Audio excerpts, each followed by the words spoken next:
आपने एक तरफा बयान दिया है। पहले एक सेकंड, मजम्मत करेंगे आप? कहता हूँ ओवैसी से पूछिए, वो हमारे पार्लियामेंट के मेंबर ऑफ पार्लियामेंट है, बैरिस्टर है। अगर कोई बात गलत की उनके खिलाफ कार्रवाई होनी चाहिए। किसने रोका है?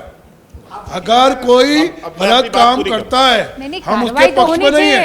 अगर कोई गलत काम नहीं किया तो उसको सजा क्यों दी जाएगी? आपने सवाल नहीं सुना, आपने सवाल नहीं सुना। उन्होंने कहा आपको वीएचपी याद रहा, आपको बाकी हिंदू संगठन याद रहे, लेकिन आपको असद ओवैसी का बयान याद नहीं रहा। वो आपके चश्मे पर, आपकी सोच पर सवाल खड़ा कर रहे हैं। नहीं, असदुद्दीन ओवैसी ने जो बयान दिया है वो मस्जिद के विषय में दिया है, ना कि हिंदुओं के खिलाफ दिया है। उन्होंने कहा है मस्जिद थी, मस्जिद रहेगी। ये मेरा भी नहीं, उन्होंने कहा मस्जिद थी, मस्जिद रहेगी। जवाब देना चाहता हूं, ये कोर्ट के विपरीत नहीं है। उन्होंने मस्जिद के संदर्भ में बोला है, इनकी मान्यता है। वो कह रहे हैं पूरी धमकी के साथ में कि ये मस्जिद था, मस्जिद रहेगा, और हम जो है कयामत तक मस्जिद ये तो आस्था है हमारी, आपकी भी आस्था है। बाबरी मस्जिद लेके अब नहीं हमारी भी आस्था है शर्मा जी, हमारी आपको लेकर कुछ नहीं बोला ना, आपने लेकर नहीं बोला ना। सुन लीजिए ना जनाब, आप परेशान क्यों? मैं मेरी बात तो पूरी होने दीजिए।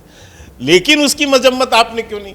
इसलिए नहीं की क्योंकि माइंडसेट आप कह रहे हैं। अब बाकी लोगों ने क्या मंदिर के विषय में यदि बोला कि मीडिया ही रिपोर्ट सुबह से ही चल रही है ना कि वहाँ ये चीज मिले हैं, तो बाकी लोगों ने कह दिया तो गलत हो गया।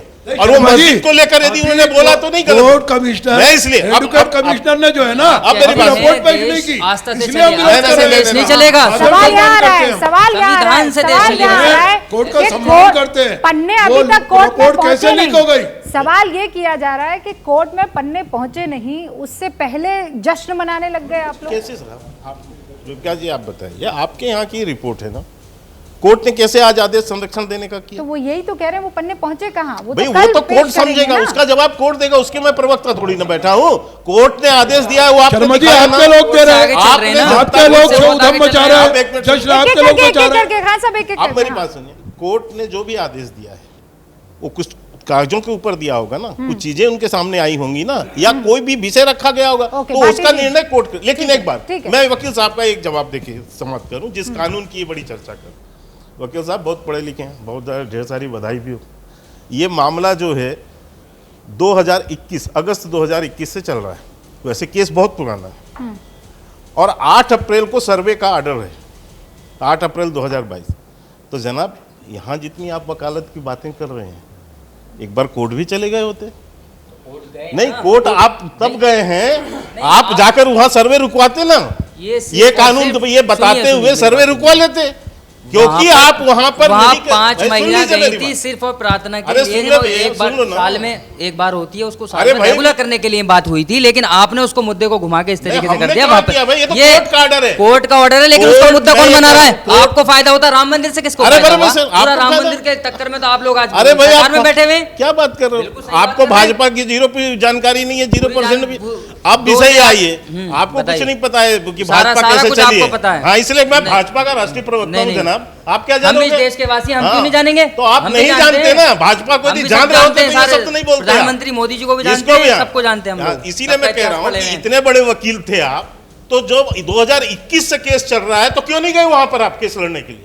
यहाँ बैठ के जो टीवी में यहाँ बैठ के हाईलाइट सिखा रहे हैं लोगों को, मैं कानून नहीं एक बार जाके एक बार या वो जो वकील गए थे उनको समझा देते। जो वकील ऐसे वकीलों को क्यों भेज दिया आपने जिनको लॉ की जानकारी नहीं? लेकिन जो आपकी जो मानसिकता, ऐसे वकीलों को क्यों भेजा जिसको लॉ की जानकारी नहीं थी? जितने बड़े आप जानकार बैठे हुए हैं।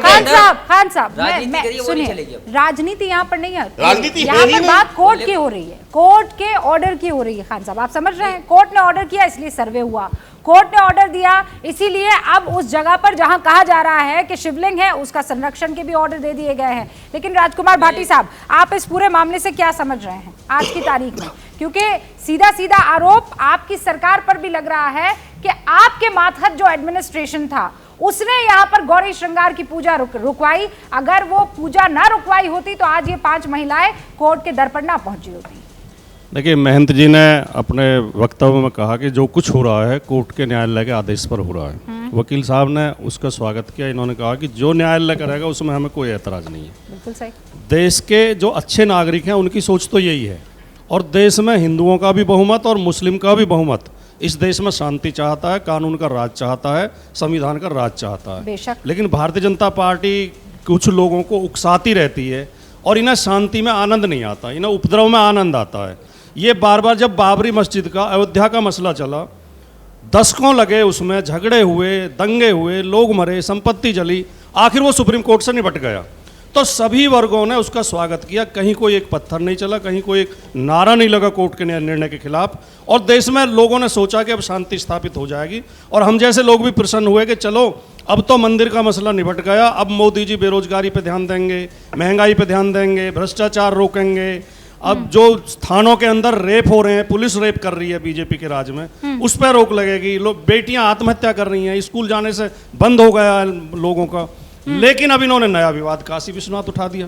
अगर हम ये भी सोच लें कि चलो काशी निपट जाएगा तो शांति स्थापित हो जाएगी, अगर इस बात को लेकर प्रसन्न भी हों कि चलो मोदी जी फिर तो बेरोजगारी पे, महंगाई पे ध्यान देंगे, फिर तो गरीबी पे ध्यान देंगे, लेकिन इन्होंने फिर अब ये मथुरा का भी मसला उठाएंगे, और इनके पास तो लंबी सूची है। इसका अर्थ ये है कि चाहे कानून प्रयास करे, चाहे न्यायालय प्रयास करें, चाहे देश प्रयास करे, लेकिन ये देश में शांति नहीं चाहते। लगभग 1.5 मिनट इन्हें आनंद नहीं आता शांति में। मैंने आपको बिल्कुल नहीं टोका, आपने मेरे सवाल का जवाब तब भी नहीं दिया। मैं दोबारा आपसे सवाल पूछ लूं, अगर आपके मातहत आने वाला एडमिनिस्ट्रेशन माता गौरी श्रृंगार की पूजा अर्चना जो हर रोज होती थी, प्रतिदिन होती थी, उस पर रोक ना लगाते तो आज ये महिलाएं अदालत के दर ना जाती। इसका जवाब आपको अभी मीडिया में चल रहा है बयान काशी करवत मंदिर के महंत पंडित गणेश शंकर उपाध्याय जी का, उसमें आपको इसका जवाब मिल जाएगा। उन्होंने कहा है कि 1992 से पहले मस्जिद के अंदर हिंदू खूब जाते थे बेरोक टोक, हम खुद जाते थे, वहाँ पे दुकानें तक थीं, कोई विवाद नहीं था। जब ये 1992 में बाबरी मस्जिद शहीद की गई, तब दोनों वर्गों में थोड़ा सा मतलब आपस में विद्वेष पैदा हुआ, एक भरोसा कम हुआ, तो भरोसा तब से विवाद पैदा हुआ। और जो आप कह रही हैं कि हमारी सरकार ने, हाँ मैं बता रहा हूँ, आपकी सरकार ने उसी पर मुलायम सिंह ने अरे मुलायम सिंह ने तो इस देश के लिए बहुत कुछ किया है। मुलायम सिंह ने गरीबों के लिए, पिछड़ों के लिए, अल्पसंख्यक के लिए, किसान के लिए, मजदूर के लिए, महिलाओं के लिए बहुत कुछ किया है।